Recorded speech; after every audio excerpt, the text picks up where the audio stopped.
제가 밤 10시 힘들게 일하고 퇴근하며 우연히 우편함에 꽂혀져 있던 고지서 한 장을 보게 된 그날부터 악몽은 시작되었습니다. 모든 게 밝혀진 그날, 시어머니와 남편의 표정이 잊혀지지가 않아 아직도 몸서리가 쳐질 정도입니다. 현재는 이혼한 상태지만 남자를 다시 만나 재혼하고 싶은 생각은 없네요. 여러분들도 항상 시댁과 남편을 철석같이 믿으며 살진 말라는 의미에서 이야기를 시작해볼까 합니다. 남편과 저는 회사에서 만난 사내 커플 출신 부부였습니다. 모든 것이 비슷했어요. 학벌, 연봉, 하다못해 양가 집안 재정적인 문제나 둘 다 홀 어머니를 모시고 살고 있었던 점, 하나씩만 있는 동생 등. 그래서 더 천생연분이라 생각했을지도 모릅니다. 다만 달랐던 점은 저희 친정엄마는 늘 저희 남매를 독립적으로 키우셨기 때문에 사랑은 주시되 간섭은 하지 않는 편이었고, 시어머니는 남편이 장남이라 그런지 아니면 원래 성격이 그러신지는 모르겠지만 신혼 지나고 나서부터 슬슬 저희에게 사소한 것부터 간섭하려 하기 시작하시더니 흔히 말해 시짜짓을 하시더군요. 주로 남편 걱정에서 비롯된 저를 향한 잔소리였습니다. 저와 남편은 그렇게 좋은 회사는 아니었지만 정년이 어느 정도 보장되는 중견기업이었고, 남편은 저보다 상대적으로 외근이 많은 영업직이었죠. 어머님은 늘 그 점에 대해 안타까워하셨습니다. 비나 눈이 오는 날에는 항상 아침에 저에게 전화를 하셨습니다. 오늘 날씨가 이렇게 안 좋은데 현준이는 오늘도 분당 지점에 간다냐? 네?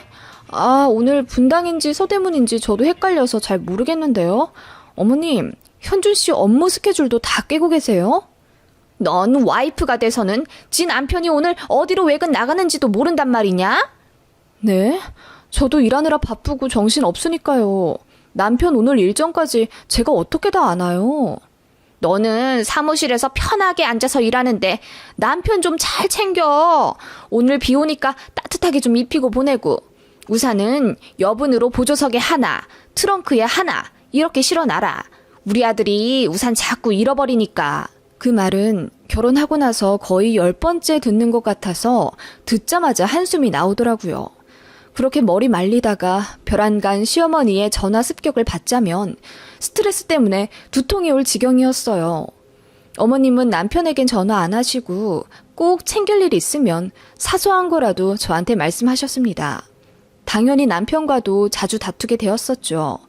처음 신혼 몇 개월 때야 저도 잘 모르기도 했고, 시어머니가 항상 저도 딸같이 생각한다고 하시며 진짜 편한 사이는 이런저런 잔소리도 하는 거라고 세뇌하다시피 말씀하셨기에 뭐라 반기도 들 수도 없는 분위기였거든요.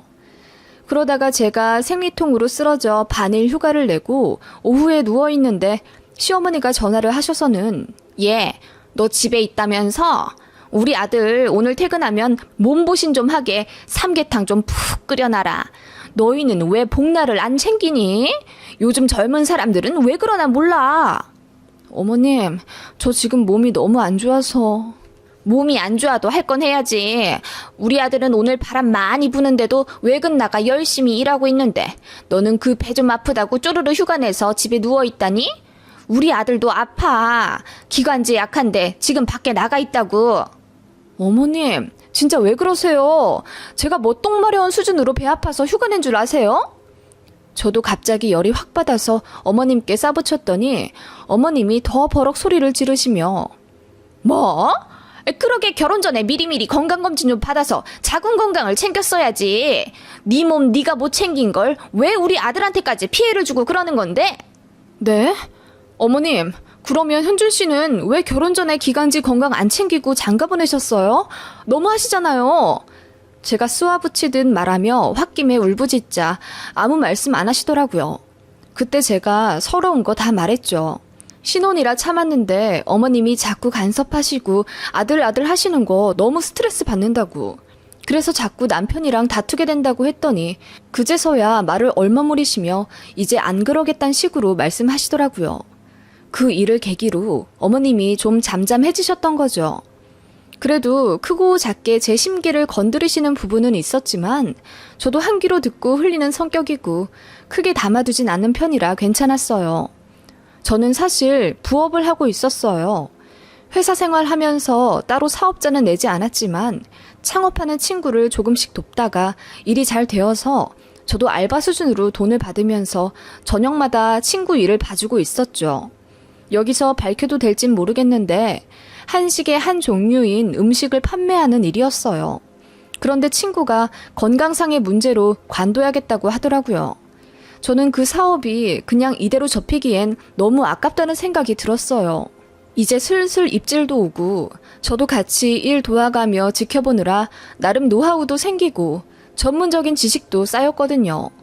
그래서 오랜 고민 끝에 친구 사업을 제가 인수하기로 했습니다. 인수라고 해봤자 거창하진 않고 그냥 친구 작업실 부동산 양도받고 사업자와 각종 허가서를 제 이름으로 양도받는 거였어요. 미리 남편에게 상의를 했죠, 당연히. 남편은 엄청 찬성하더라고요. 그래서 처음엔 무급 휴직을 내고 1년 정도 운영해보고 실속 있으면 퇴사하려 했는데 남편이 강하게 제 퇴사를 밀어붙이더라고요. 내가 봤을 때 자기는 무조건 성공해. 그냥 퇴사하고 그거 해. 내 월급 있으니까 큰 걱정 없잖아. 그렇게 밀어주고 믿어준 남편에게 고마웠고 시어머니의 반대가 물론 있었지만 저도 제 주관대로 밀고 나가 결국 퇴사하고 사업에 뛰어들었습니다. 처음엔 힘들었지만 점점 자리 잡아갔고 1년 만에 매출이 3배까지 뛰었어요. 월 순수익 2천까지 찍을 때도 있었고 작업실이 10평 남짓이었는데 주문 물량 처리하기에 작업대며 조리대도 너무 부족해지더라고요. 그 정도에서 만족할 수는 있었지만 남편의 강한 푸시로 결국 30평대 작업실을 계약했고 인원도 2명 정도 고용해 본격적인 사업 확장을 시작했어요. 저는 원래 고객 응대를 하던 부서였고 그 방면에서 나름 실력도 있었습니다. 그런 CS 능력과 밤낮 가리지 않고 발로 뛰며 열심히 일했던 노력 때문인지 진짜 감사하게도 월 매출이 쑥쑥 늘더군요. 어느새 월 4에서 5천 정도 벌게 되었고 성수기에는 7천만 원도 찍었습니다. 그때는 알바도 3명이나 고용해서 포장 작업했고 인력이나 세금 같은 거 다 제하고도 연순수익 3억 2천 정도를 찍었습니다. 그렇게 저는 어느새 성공한 사장님이 되었고 그렇게 열심히 돈 벌기 시작하니 임신 계획도 없어지더군요. 사업 시작했을 나이가 당시 31살이었는데 일이 재미있었고 이 분야에서 최고가 되고 싶은 욕심도 생겼습니다. 그래서 아이 계획을 미루게 되었죠. 그렇게 3년 정도 정신없이 살았을까요? 저는 여전히 아침 일찍 출근해 작업장에서 정신없이 일하다가 밤 10시쯤 퇴근하는 자영업자가 되었고 남편은 여전히 회사에 다녔습니다. 달라진 점은 남편은 제가 준 돈으로 외제차로 바꿨다는 점이었죠. 너무 좋아하더라고요. 제가 하고 싶은 거 할 수 있게 도와준 고마운 의미로 차를 사주었는데 남편이 엄청 좋아하던 모습이 아직도 눈에 선합니다. 시어머니도 제가 남편한테 차 사준 것 알고 나서 그나마 줄던 잔소리도 뚝 끊으시더라고요. 제가 돈 많이 버는 며느리라고 여기저기 자랑도 하시고 반찬 한번 보내주시지 않던 분인데 저 끼니 거르지 말라며 한 달에 2-3번은 신랑 편으로 반찬을 보내주시더군요. 어쨌거나 감사했습니다. 그게 어떤 의미의 반찬이었는지 알게 되기 전까지는요. 그리고 살던 아파트는 전세였는데 집주인과 얘기해서 계약 만긴 날 아예 매매해버렸습니다. 그리고 양가에 드리는 용돈도 좀 넉넉해지게 되었죠. 그런 점들이 바뀌었고 남편은 그냥 여전히 월급 생활하며 성실하게 회사 잘 다니고 있었죠. 제가 잘 번다고 관둘 수는 없는 노릇이었습니다. 경기는 하루아침에 달라질 수 있고 제 사업도 언제 반토막 날지 모르는 상황이잖아요. 어찌되었건 저보다는 남자인 남편이 안정적이어야 한다는 생각이 있었어요. 그 부분은 남편도 동의했던 바이고요. 이렇게 지내면서 저는 잘하는 제 사업하며 재산을 늘리고 사업이 안정화되면 아이를 낳을 생각이었습니다. 집 평수를 늘려갈 생각에 남편과 손잡으며 행복한 단 꿈을 꾸었죠. 그 꿈이 악몽으로 바뀐 건 바로 그날입니다. 그날도 지친 몸을 이끌고 집에 도착했습니다.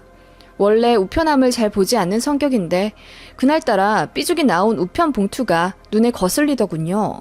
보니까 노란 교통위반 고지서였습니다. 둘 중 누가 과속하다가 걸렸나 보다 생각하고 별 생각 없이 주머니에 쑤셔 넣은 채로 엘리베이터에 몸을 기대 눈을 감았죠. 그렇게 집에 도착했더니 남편이 환하게 웃으며 고생했다고 저를 맞아주더군요. 자기도 출퇴근하느라 고생했지. 오늘도 서대문 외근 다녀왔어? 거기 이 부장님은 여전히 까탈스럽지? 걔 괜찮아. 자기가 더 고생이지. 자, 얼른 씻고 자자. 밥은 잘 챙겨 먹었지? 대충 먹었는데 생각 없어. 씻고 올게. 그렇게 씻고 나와 아까 가져온 고지서를 열어봤어요. 남편은 축구 보느라 정신 없었고요. 보니까 남편 차더라고요. 남편이 어린이 보호구역에 오랫동안 주차해서 위반 고지서가 날아온 거더라고요. 그런데 보니까 위치가 시댁 근처였습니다. 게다가 오전 9시쯤이었고요. 이 시간에는 남편이 회사에 있어야 하거든요. 외근을 가더라도 항상 점심시간 이후에 가지 오전엔 특별한 일이 있지 않으면 안 나갑니다. 게다가 시댁 근처는 다 주택가, 아파트 밀집 지역이라 외근 나갈 장소도 아니었고요. 보자마자 이상하다 싶어서 남편에게 이거 뭐냐고 했는데 남편이 축구 보느라 제 말을 못 듣더군요. 다행으로 생각하고 바로 입 다물어 고지서를 숨겼습니다. 이상하다 생각이 들었거든요. 남편에게 고지서 얘기는 더 하지 않았고 아무렇지 않은 척 저녁을 보냈습니다. 그렇게 아침이 되었고 늘 그렇듯이 제가 먼저 출근하느라 밖으로 나왔어요. 평소보다 일찍 나와 작업실 처리를 빠르게 하고 담당 직원에게 오전 일을 부탁하고 바로 나왔습니다. 심장이 밖으로 튀어나올 듯 뛰더군요.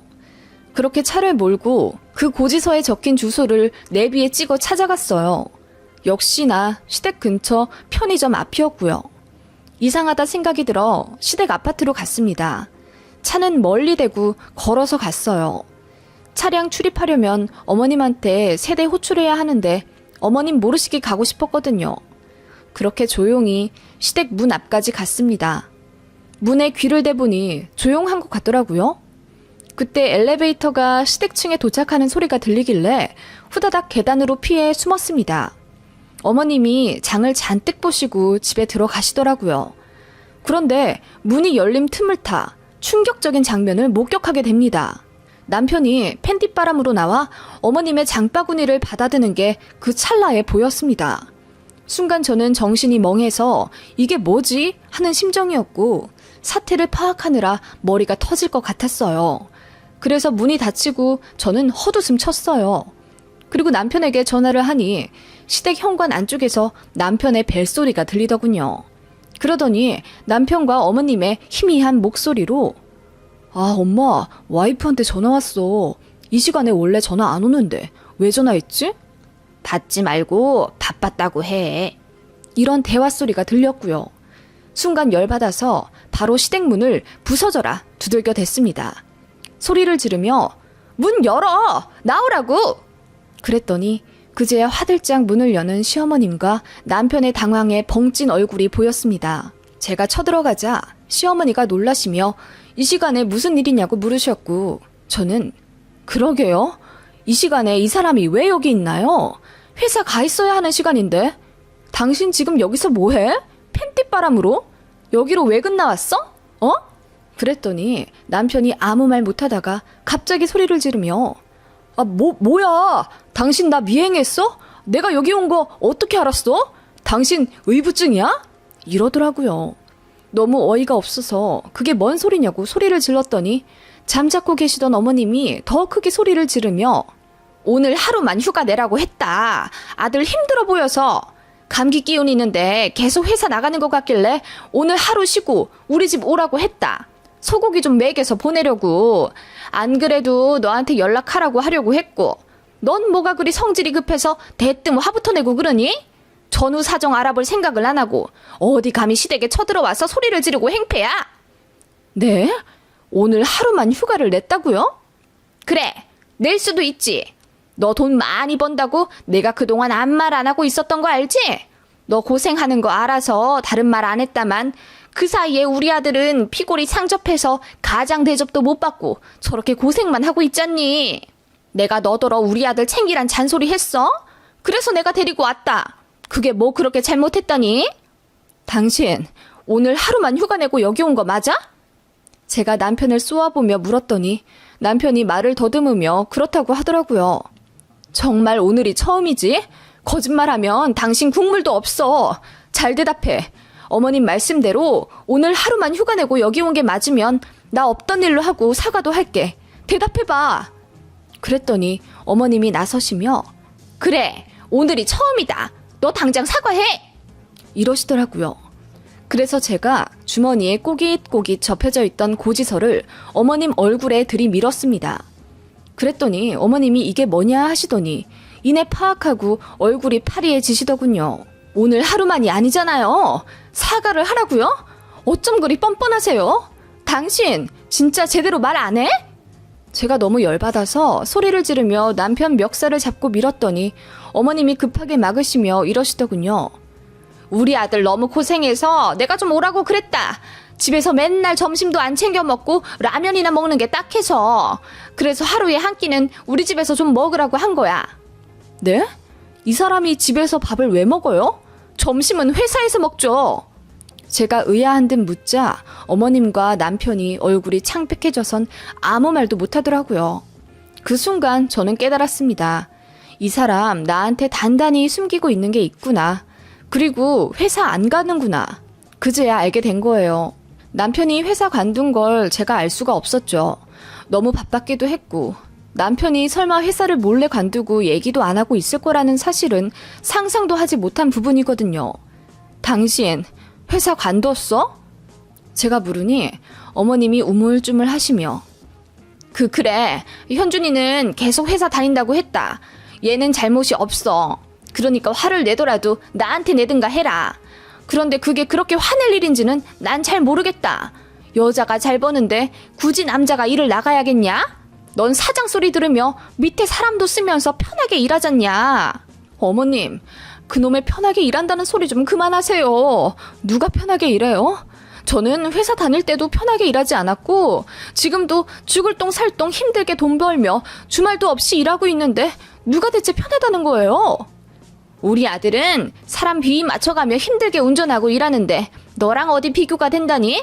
이건 비단 내 아들이라서가 아니라 그냥 여자든 남자든 둘 중에 돈 많이 벌면 하나는 관두고 쉬는 거다. 원래 그런 거야.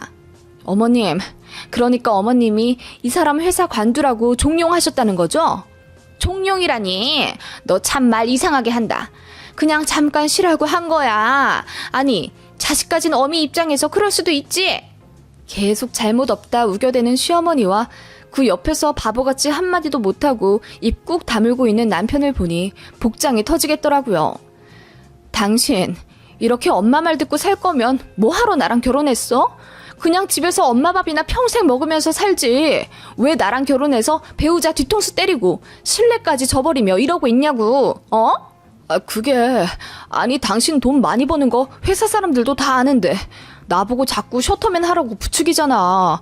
그래서 당신은 뭐가 잘못된지 모르는 것 같아. 누가 옆에서 뭐라고 하든 어쨌든 사표 낸 사람은 당신인데 이렇게 계속 다른 사람 때문이라고 핑계만 대고 사과 한마디 안 할 거니? 그래도 우리 배우자 사이잖아. 숨기는 게 없어야지. 얘기하려고 했어. 그런데 왜 안 했는데? 제가 윽박지르자 옆에서 안절부절 못하던 어머님이 나서시더군요. 내가 하지 말라 그랬다. 얘 집에 있는 거 알면 네가 집안일 다 부려먹을까봐. 아무리 그래도 남자인데 집에서 앞치마 메고 요리하고 설거지하고 빨래하고 아서라 아서. 난 그 꼴 절대 못 본다. 뭐라고요? 그럼 이 사람은 집에서 그냥 이렇게 빈둥빈둥 놀게 하려 하신 거예요? 네네, 놀다니. 운동도 시키라고 했지.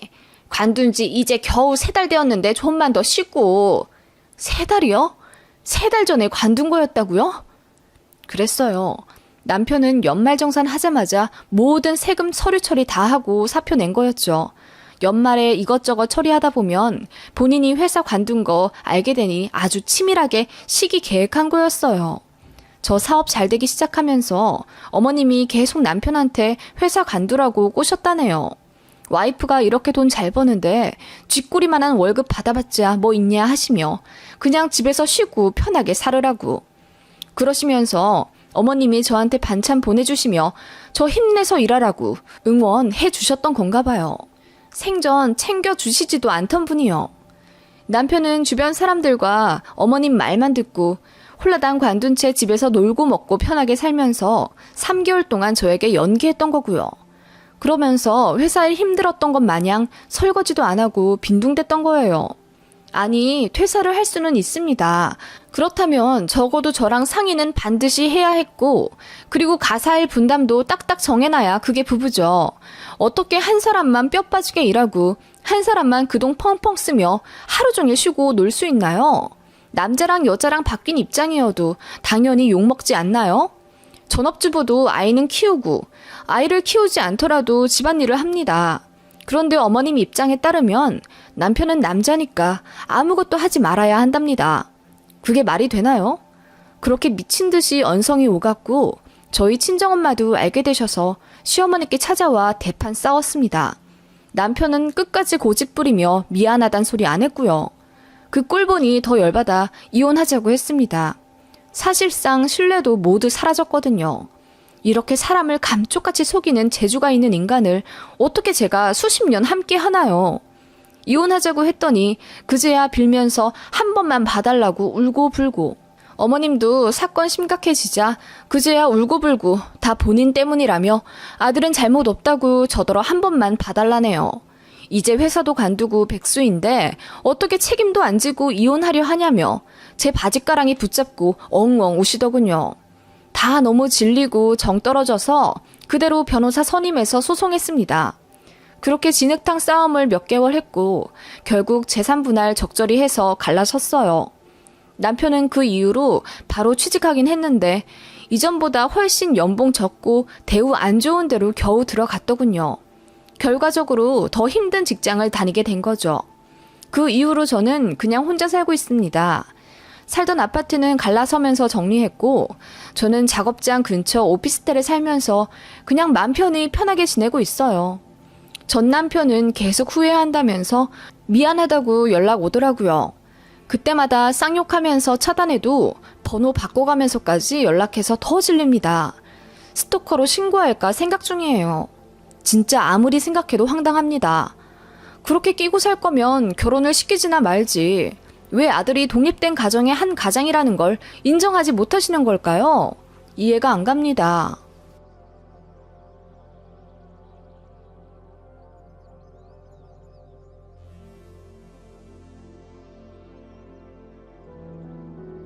안녕하세요. 맘카페에 들어오기도 많은 나이인데 글까지 써보려니 괜히 쑥스러운 나이 먹을 만큼 먹은 아지매입니다.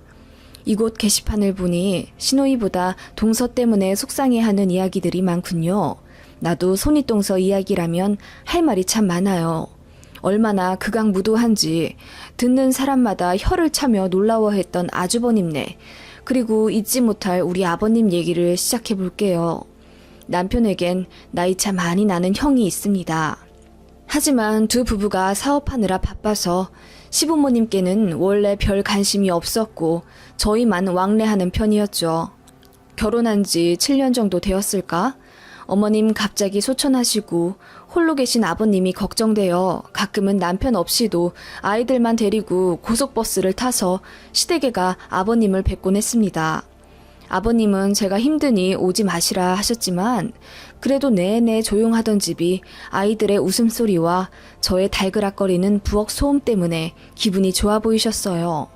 아버님은 워낙 혼자 잘 챙겨 드시지 않는 성격이라 억지로라도 드시게 하려고 반찬이며 국을 많이 만들어 놓고 오곤 했습니다.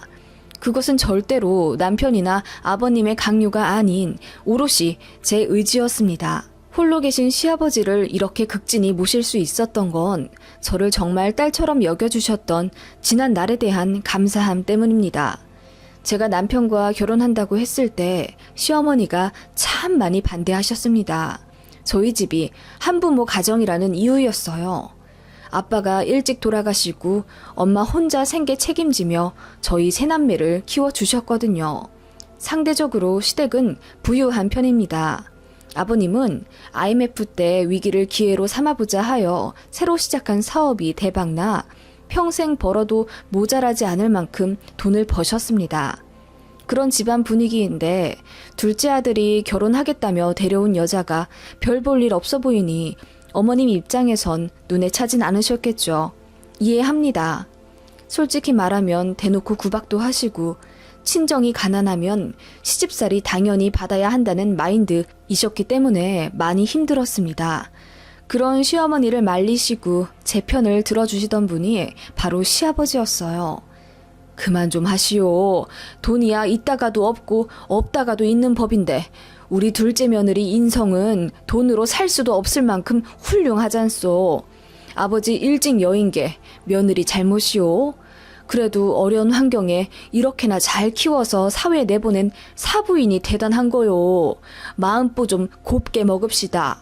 내가 뭐 틀린 말 했슈? 기우는 결혼한 게 뭔 자랑이라고? 그렇게 툴툴 대시던 시어머니셨지만 아버님과 제 노력 덕분인지 결혼 5년 지나고 나서부터는 저를 며느리로 인정해 주시고 살뜰하게 잘 챙겨주셨던 분이라 험담을 하고 싶진 않네요. 게다가 돌아가신 분이기도 하고. 사실 시어머니 마음이 변하신 이유가 있습니다.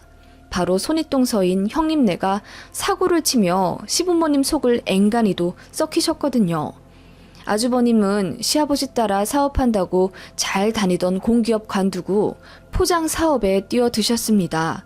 그런데 수급 문제를 잘 해결하지 못해 몇 년간 지지부진하시다가 결국 적자 상태로 폐업하셨어요. 그때 시아버지가 도움을 주셨는데 너무도 쉽게 위기에서 탈출한 아주버님껜 그게 독이 되었던 건지 또 겁도 없이 더 크게 사업을 시작하시더라고요. 이번엔 형님까지 같이 시작하셨는데 역시나 잘 안 되었고요. 돈이 뭔지 형님네는 궁지에 몰리자 시댁을 쥐어짜내기 시작했습니다.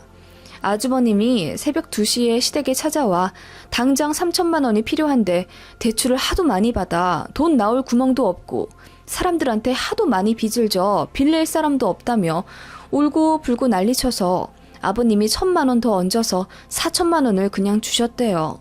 그동안 해준 돈이 많으니 이걸 마지막으로 더 이상 부모에게 손 벌리지 말라는 뜻이었는데 형님네는 잘못 이해한 모양이었습니다.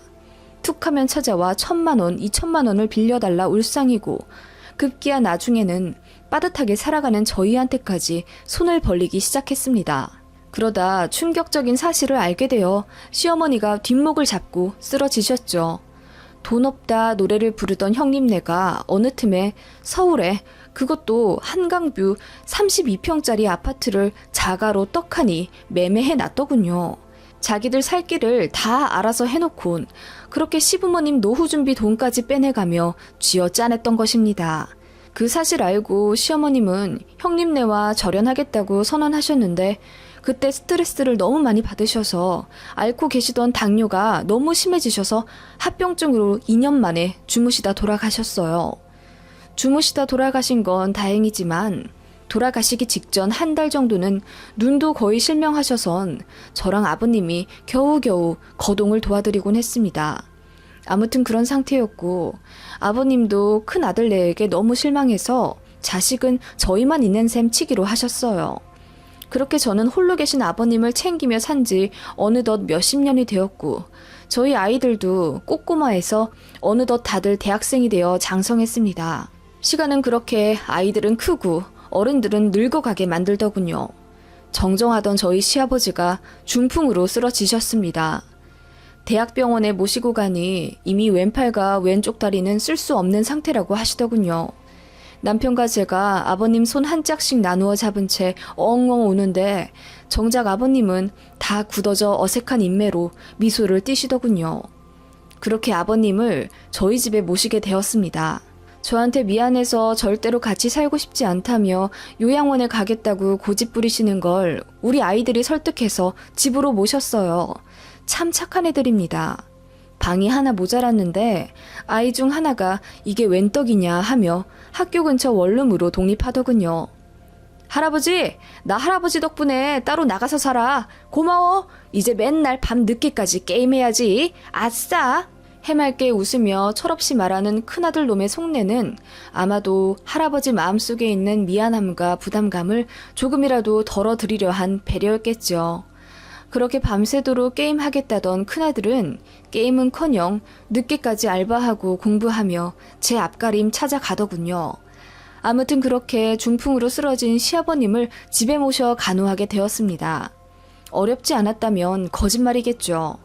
따로 살며 주말마다 찾아뵙고 잘 지내시는지 봐드리는 것과는 완전히 다르더군요. 게다가 거동 자체가 불편하시며 제일 중요한 대소변 가리는 걸 봐드려야 하니 처음 몇 달은 여간 곤혹스러운 게 아니었습니다. 남편이 되도록 출퇴근 전후로 본인이 하려고는 했지만 저도 봐드려야 하니까요. 아버님은 너무나도 미안해 하셨지만 저는 애써 명량한 척하며 아빠, 뭐 어때요? 내가 진짜 딸 같다면서요. 아빠가 딸 기저귀 갈아주는 거랑 딸이 아빠 기저귀 갈아주는 거랑 뭐가 그렇게 다르다고요? 라며 아버님을 도리어 위로해드렸습니다. 저는 어머님 돌아가신 이후부터 시아버지께 아빠라고 불렀습니다.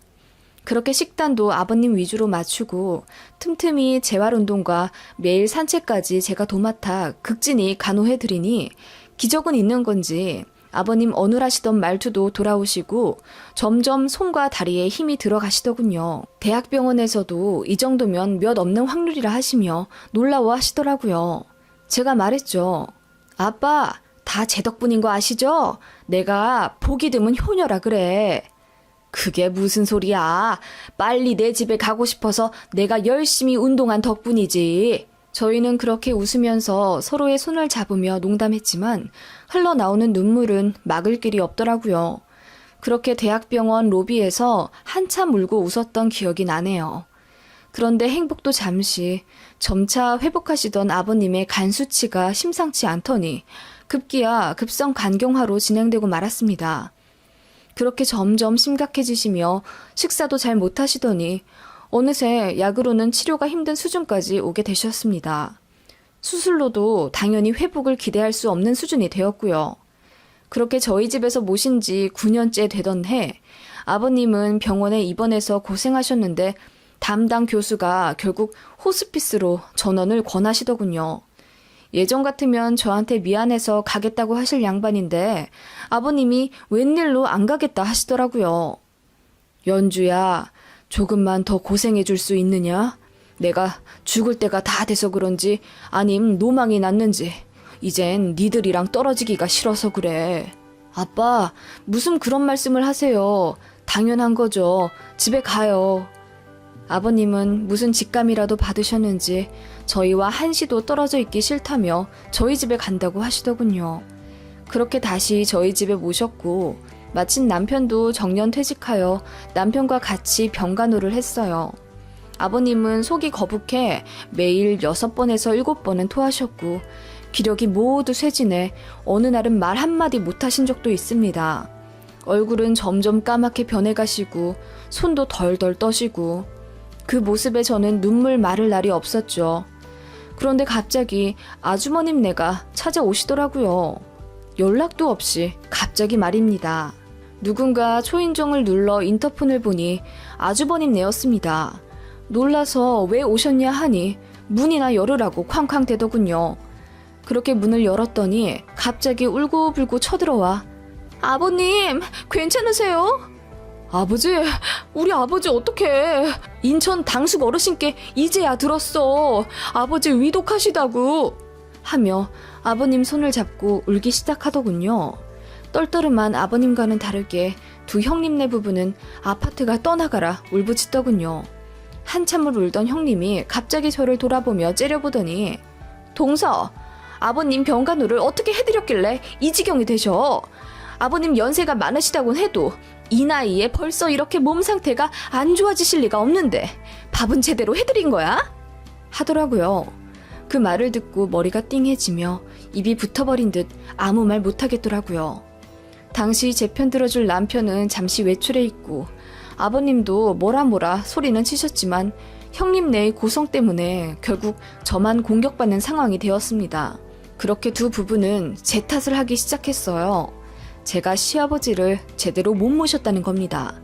식사도 잘 챙겨드리고 운동도 잘 봐드렸으면 이렇게 되지는 않으셨을 거라며 저를 천하의 나쁜 며느리로 몰아붙이며 급기야 쌍욕까지 내뱉더군요. 미친년, 그렇게 착한 척 하더니 결국 우리 없으니까 지 시애비 이 꼴로 만들어 놓네. 다 너 때문이야.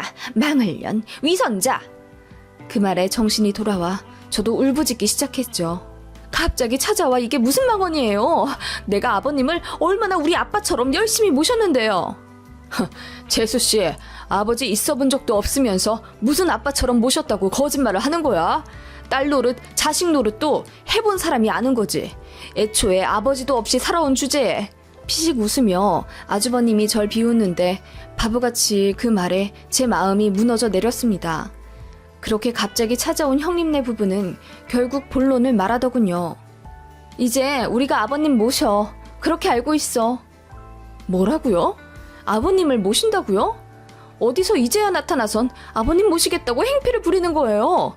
당신들 아버님이 지금 뭘 겨우 드시는지, 어떤 자세로 앉아 계셔야 오심이 좀 덜 하시는지 그런 거 알지도 못하면서. 그거야 이제부터 알아가면 되는 거고. 아무튼 아버지, 이제 이런 좁은 집구석에서 그만 답답하게 계시고 우리 집 가요. 내가 아버지 모시려고 방 하나도 치워놨어. 그렇게 강제로 노쇠한 아버님을 들어 올리려 하는 아주버님을 어떻게든 막으려 안간힘을 썼고, 그 사이 다행히 남편이 귀가해 상황을 빠르게 판단하고 아주버님과 몸싸움을 벌이기 시작했습니다. 아, 정말 그러고 싶진 않았는데 결국 아버님 앞에서 형제들 싸움을 보이고야 말았습니다. 아버지가 말씀도 제대로 못하신 채 눈물만 뚝뚝 흘리시더군요. 제가 뒤늦게 아버님 눈물을 닦아드리려 휴지를 뽑아 죄송하다고 하며 아버님께 다가가자 팔짱만 끼며 지켜보고 있던 형님이 저를 구석으로 밀치며 본인이 아버님 눈물을 닦아드리더라고요. 그리고는 아버님 팔짱을 끼며 일어나시게 하는 걸 보고 제가 눈이 뒤집혀 막았습니다. 그때 아버님이 조용히 한마디 하시더군요. 큰아들 집으로 가겠다. 그 바람에 저와 남편은 충격 먹은 듯 아무 말도 못했고 아주버님과 형님이 씩 웃으며 잘 생각하셨다고 하더군요. 아버님은 당장 가지는 못하고 이틀만 시간을 달라고 하시며 아주버님네를 돌려보냈어요. 제가 아버님께 왜 그랬냐고 울며 여쭸어요. 사실 서운했습니다. 제가 그렇게 몇십 년 동안 아버님을 봐드렸는데 아버님도 결국 다른 어르신들과 별 다를 바 없이 사랑은 장남이구나 싶어 허무하기도 했고요. 아버님은 다른 말씀은 안 하시고 전화번호 하나를 내미시며 이 사람 좀 집으로 오게 해달라고 하시더군요. 그 다음 날 그렇게 손님 한 분이 찾아오셨고 아버님과 방에서 긴 이야기를 나누시더군요.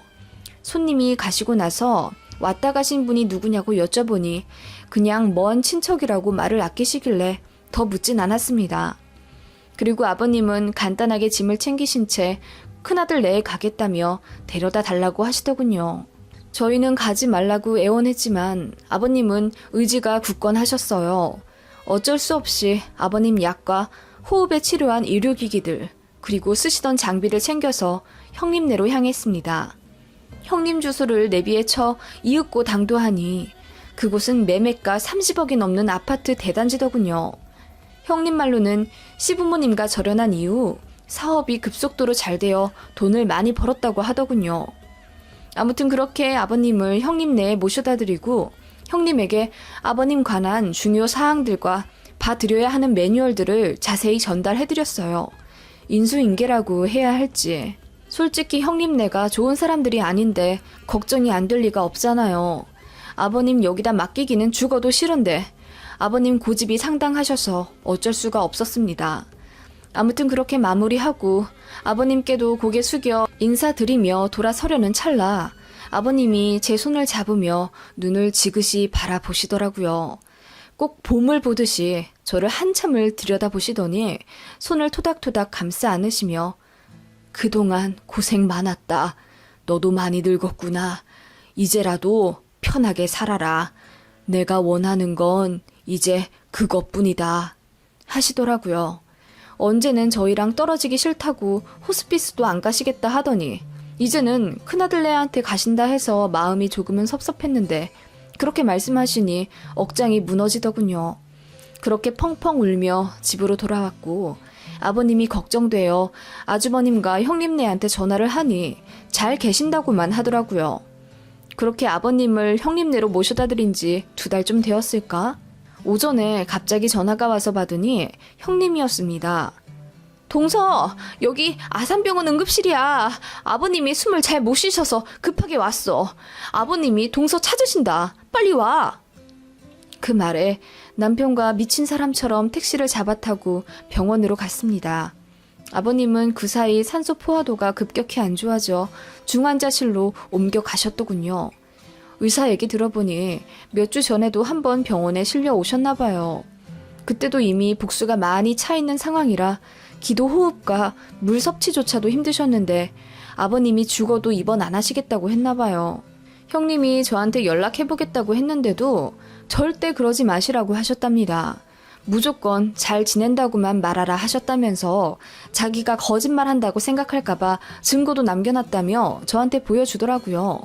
녹음본 들어보니 정말로 아버님이 아주 작은 목소리로 연주한테는 잘 지낸다고만 말하라 시키시는 아버님 음성이 담겨 있었어요. 그 목소리 듣자마자 눈물이 너무 났어요. 어떻게든 우겨서 우리가 모실 걸, 형님네 못 가게 할 걸, 그런 후회가 들었습니다. 저희는 그래도 아버님이 큰아들이랑 연 끊었던 것에 대해 내심 마음이 아파서 마지막 얼마간은 같이 살고 싶어 하셨나 보다 생각했거든요.